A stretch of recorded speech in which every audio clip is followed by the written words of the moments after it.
السلام علیکم ورحمۃ اللہ وبرکاتہ۔ الحمد للہ رب العالمین والصلاة والسلام علی سید الانبیاء والمرسلین وعلی آلہ وصحبہ اجمعین، اما بعد، اعوذ باللہ من الشیطان الرجیم، بسم اللہ الرحمن الرحیم۔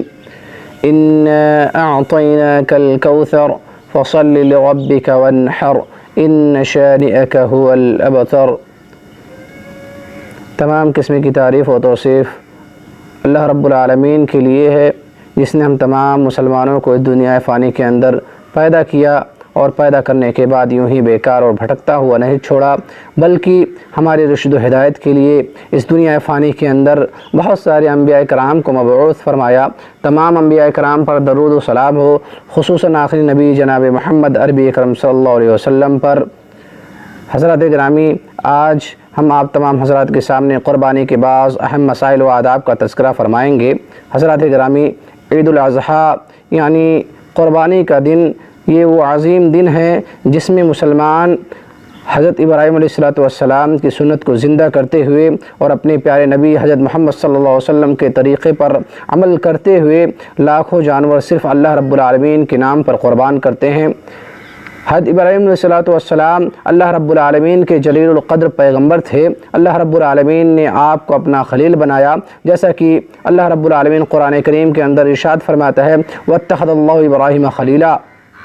اللہ رب العالمین نے آپ کو اتنا بلند مقام عطا کیا کہ آپ کے بعد جتنے انبیاء مبعوث ہوئے وہ سب کے سب آپ کی نسل سے تھے، اور آپ کے بعد اللہ رب العالمین نے جتنی کتابیں نازل کی وہ آپ کی اولاد میں سے انبیاء کرام پر نازل کی۔ اللہ رب العالمین نے حضرت ابراہیم علیہ السلام کو کئی طرح سے آزمایا، اور ہر آزمائش میں آپ پورے اترے۔ اللہ رب العالمین ارشاد فرماتا ہے وَإِذِ ابْتَلَىٰ إِبْرَاهِيمَ رَبُّهُ بِكَلِمَاتٍ فَأَتَمَّهُنَّ قَالَ إِنِّي جَاعِلُكَ لِلنَّاسِ إِمَامًا قَالَ وَمِن ذُرِّيَّتِي قَالَ لَا يَنَالُ عَهْدِ الظَّالِمِينَ۔ اور یاد کرو جب ابراہیم کو اس کے رب نے چند باتوں کے ذریعے آزمایا تو انہوں نے ان سب کو پورا کر دکھلایا۔ اللہ رب العالمین نے کہا میں تجھے لوگوں کا امام بنانے والا ہوں۔ حضرت ابراہیم علیہ السلام نے کہا میری اولاد میں سے بھی؟ اللہ رب العالمین نے کہا ظالم لوگ میرے اس عہد میں داخل نہیں ہوں گے۔ بکلماتن سے مراد تمام اوامر و نواہی ہیں، خاص طور پر ہجرت کرنے اور بیٹے کو قربان کرنے کا حکم۔ حضرت ابراہیم علیہ السلام کی اس وفاداری کی اللہ رب العالمین نے تعریف فرمائی ہے وَإِبْرَاهِيمَ الَّذِي وَفَّى، اور ابراہیم علیہ السلام جنہوں نے اپنے رب کے ساتھ وفا کی۔ ان آزمائشوں میں سے ایک آزمائش ان کے جگر گوشہ حضرت اسماعیل علیہ السلام کے تعلق سے تھی، جس کا ذکر اللہ رب العالمین نے قرآن مجید میں فرمائی وَقَالَ إِنِّي ذَاهِبٌ إِلَىٰ رَبِّي سَيَهْدِينِ رَبِّ هَبْ لِي مِنَ الصَّالِحِينَ فبشرناه بغلام حليم فلما بلغ معه السعي قال يا بني إني أرى في المنام إني أذبحك فانظر ماذا ترى أني أذبحك فانظر ماذا ترى قال يا أبت افعل ما تؤمر ستجدني إن شاء الله من الصابرين فلما أسلم وتله للجبين وناديناه أن يا إبراهيم قد صدقت الرؤيا إنا كذلك نجزي المحسنين إن هذا لهو البلاء المبين وفديناه بذبح عظيم۔ ان آیات مبارکہ میں اللہ رب العالمین نے اپنے خلیل حضرت ابراہیم علیہ السلام کے بارے میں فرماتے ہیں کہ جب انہوں نے اپنے آبائی وطن کو چھوڑا تو اللہ رب العالمین سے دعا کی رب حب لی من الصالحین، اے میرے رب مجھے نیک بیٹا عطا فرما۔ اللہ رب العالمین نے ایک بردبار بیٹے کی خوشخبری دی۔ اس وقت آپ کی عمر 80 سال سے زائد تھی جب اللہ رب العالمین نے آپ کو حضرت حاجرہ کے بطن سے ایک بیٹا عطا کیا، اور انہوں نے اس کا نام اسماعیل رکھا۔ اس بیٹے کے تعلق سے اللہ رب العالمین نے حضرت ابراہیم علیہ السلام کی پہلی آزمائش یہ کی کہ انہیں حکم دیا کہ اسے اور اس کی والدہ کو بے آب و گیا وادی میں چھوڑائیں، جہاں نہ کوئی انسان آباد تھا، نہ کوئی پھلدار درخت اگتا تھا، وہاں نہ پانی کا وجود تھا۔ حضرت ابراہیم